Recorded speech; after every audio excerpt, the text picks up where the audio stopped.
everyone. My name is Faith Afalabi, and I'm the host of the Mark Rich Consult Media Chat Room. And it's been a wonderful time over the last few weeks.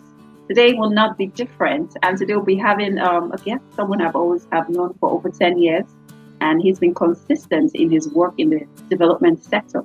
He works with an international development agency focused in improving education processes and systems in Nigeria. And his name is Mr. Wale Samuel.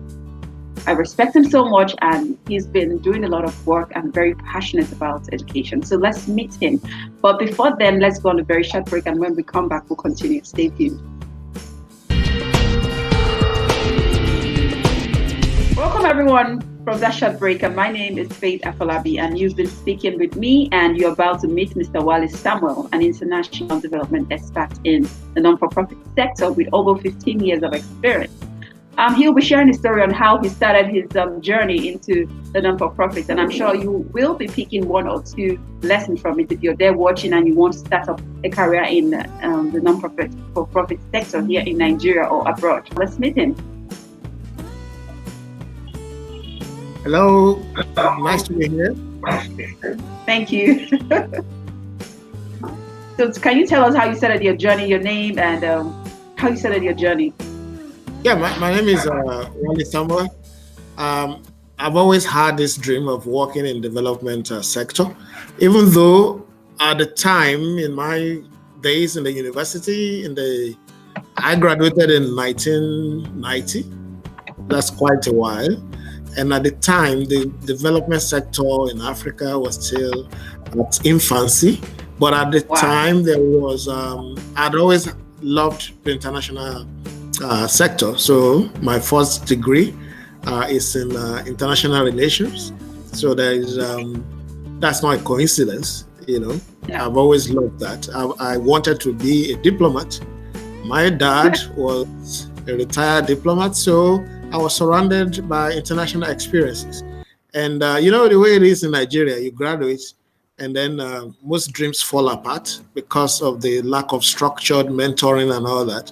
And so I drifted off. But again, after a while, that fire did not die. And I joined forces with a friend of mine to start an NGO. And we were doing, pretty much wasn't about how much money you are going to make. It was more about a passion. And that, of course, I can never forget the first meeting I had in UNESCO. And that meeting opened up opportunities for me to become involved in mainstream development work. So that meeting kind of launched me into mainstream development work. Oh, wow. Okay, at that time in 1990, I was still very small. I don't even know what the NGO sector was all about. So I would like to know how you were able to get funding to start with your friend at that time. How was it like? So that's a very good question. It's a very good question. And it's still one of the things I tell the younger ones. And somehow they find it difficult to assimilate. Because at the time, we were just doing it for passion. We were not even thinking about the money. But now I think when you tell people about volunteering and the spirits behind it, people kind of feel, look, how long am I going to do this? I need to make some money. Yeah, it was tough. It was out of pocket salary, and we're not making much. For us at the time, it was more about community development. It was more about capacity building. I remember I would travel from Abuja to Jos to get trained by Christian development agencies who are very well versed in capacity building. And I would be there in a hostel for weeks. There was, at the time, there was no distraction from telephone, the social media. We'll be there, And at the time, I didn't know what the future would hold, but I was deeply into it, and I cut my teeth from the training that I got from the likes of Crudan in Jos, Rukon in Jos. I mean, these were Christian-based organizations who were already deep into community work. And then at the time, they were connecting their experience to development work. So that was how we started. And then coming to Abuja to test some of the skills we got in training, that caught the eye. at that UNESCO meeting. That was the defining meeting. That caught the eye of some senior development experts. And after the meeting, they walked up to me. Were you sponsored to be at that meeting? Pardon? Were you sponsored to be at that meeting? How did you get to attend the meeting? A friend of mine just tapped me and was like, look, why don't you follow me to this meeting? Her name is, and life is funny. Now I supervise her. I'm not supervising her. Her name is Anna Madziga. She just tapped me. I'm like, look, let's just go and attend this meeting. She's a very vibrant woman. And I tapped along, and I wasn't even invited. Anna was the lady who was invited, and she took me along, and I was able to contribute meaningfully to the meeting. And that's why, for me, I read a book written by Bill Clinton way back, and Bill Clinton said something, and I never forgot it. And it's been one of my driving philosophy. He says, I will read, I will prepare, peradventure my chance will come. And I was always prepared, and that was the opportunity. And I did not waste that opportunity. And after my contribution, which people found to be quality, and they kind of walked up to me, would you want to work? There's this vacancy in Action Aid. Would you want to work with Action Aid? I'm like, why not? And it wasn't given to me on a platter of gold. We contested for it. That was Action Aid then was supervising the Civil Society Action Coalition Education for All, a coalition of NGOs. And we went for the interview, and it was good. And that was how I got my first job in the mainstream NGO world, which is as a program manager to that Civil Society coalition. And that was the beginning of the journey in the mainstream development work. All right. It's getting very interesting. I have a lot of questions, but we're going on a very short break. And when we come back, if you're just joining in, this is the Margaret Consult Media Chat Room, and you've been speaking with me, Faith, and then my guest for today is Mr. Samuel, Mr. Wale Samuel. So stay back and call your friends. We'll be right back after this short break.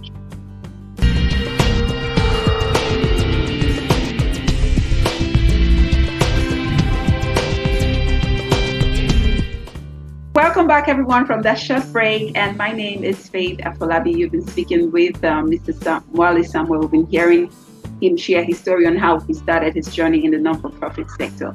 And we'll continue. Okay, I'd like to know why education? Why not health or entrepreneurship? Why education?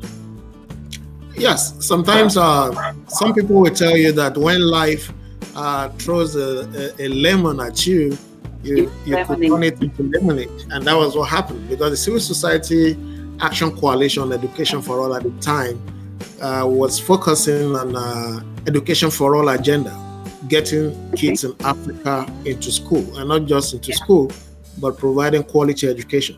So I had to align my thoughts, I had to align my knowledge to fit into that mission. So ahead of the interview, I really kind of opened up myself to learn as much as I could about education in Africa, because by training, I am not an educationist. Okay, so what did you study in school? Well, it was international relations. It was more about policy. It was more about the policy of development. So I was able to zero in on education policy development at the time. Like I said, that was the Education for All agenda signed into by many countries in Africa. That was in year 1990, actually, when I was graduating. That was when the agenda started. And it was a decade-long agenda, and it kept evolving. And that Education for All also evolved into the Millennium Development Goals. Now we have the, Sustainable Development Goals. So it keeps evolving. So I had to key into that, learn as much as I could at the time. And of course, we went for the interview, and it was good. And that wasn't the end. And I recall another mentor at the time, Mr. Andrew Mamedu, also advising me, saying, look, just know the issues. Know the issues. Never leave a room, never leave a meeting room without making your voice heard. No. Wow. Those two things really guided me at the time as a new person in that sphere. And so I would read. If I remember one of my aunties later jokingly telling me that I crashed that computer. because I will read late into the night.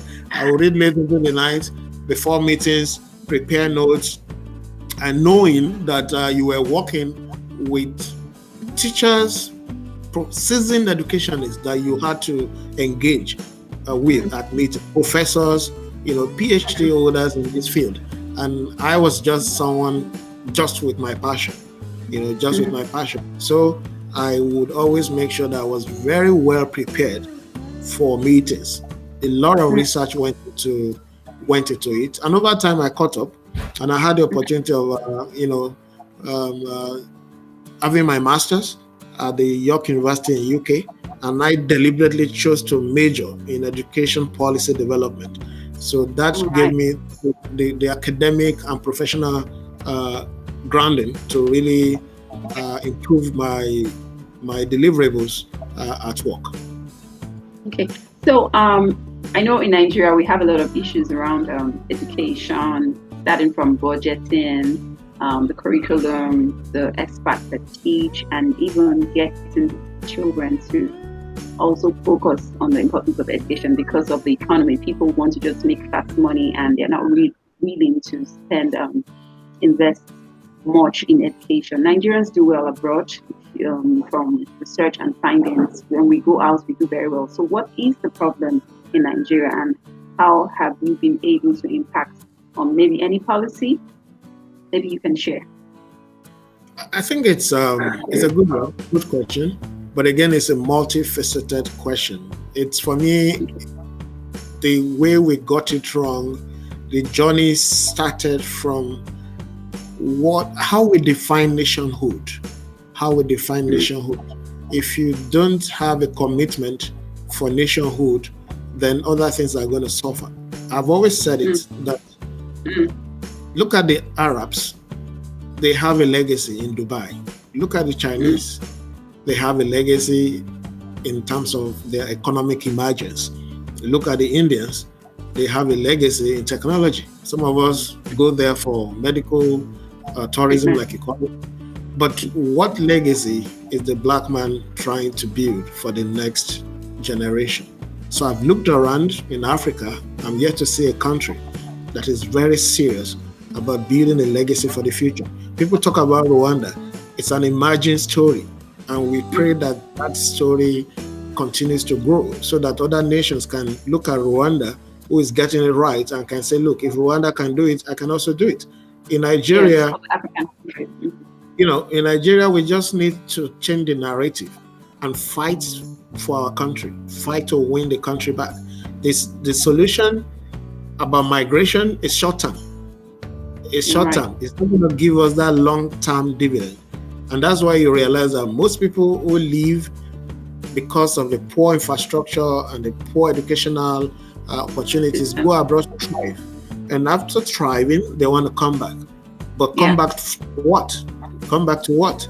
So I think it's time we believe that Nigeria can live up to its greatness. And it starts from the mind. Once we believe that we can live up to that greatness, and then we'll begin to think in a systemic way.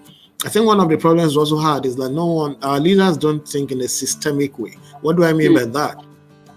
So it means that whatever I do, I should have a subconscious that's going to impact not only on me, but on multitude of other people. So if I have that mindset that if I'm in leadership and I encourage transparency, I encourage accountability, it's like a ripple in the ocean.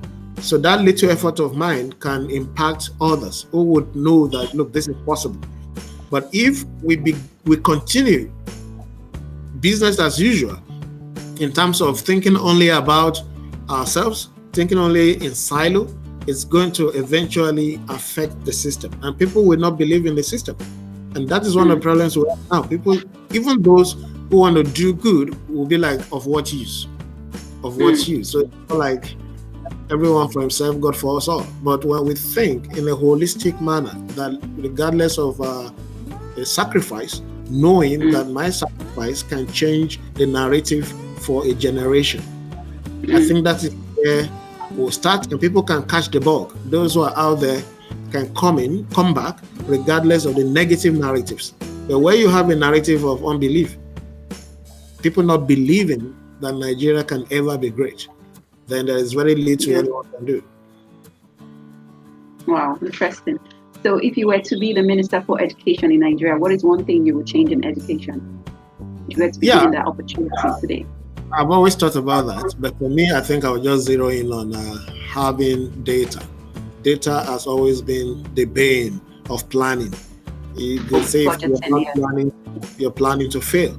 We need to have data because we must move into evidence-based policy implementation.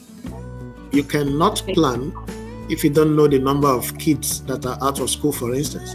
Accurate number. You cannot plan if you don't know the number of kids that are in school. You know, these are the things that really make you to plan properly and have impact. But if you don't know, if you don't have the facts, then what are you planning? What is the budget going to achieve? So that for me is to make sure that we have very accurate data that is devoid of political vested interest. Okay, we'll be coming to the last question for this show because of time. So, if what advice would you give to someone out there that want to pick up a career in policy development in education? What advice would you give to someone watching? I think development work it should not start from the premise of profit making. That's why they call it not for profit. Profit, exactly. But people have to survive. People have to survive, but survivor. Now, what happens is like your career opens up later. You don't start out with money in you know as a foundational thing. It's about passion. So once the passion is there and that drives you, the more you learn, the more opportunity you get. The more opportunity you get. But when people think first and foremost about making money, and I always tell people that thankfully the development work hardly can you cut corners. You can cut corners because you must have something to offer. And in having something to offer, it takes time. It takes time. It takes some painful years. You have to learn. It's more like an apprenticeship, you know. So development work is an apprenticeship. You must be willing to serve under those who have been there to learn, to observe, and you evolve. And as you evolve, the opportunities come, and the opportunities will chase you. So that is my advice. Thank you so much, Mr. Wale. We want to say thank you for accepting our invite and for coming on the show. And I'm sure someone out there has learned one or two things that can help them pick up a career or improve in their career in the non-for-profit sector. So if you're just joining us, this is where we draw the curtain to a close. And my name is Faith Afolabi.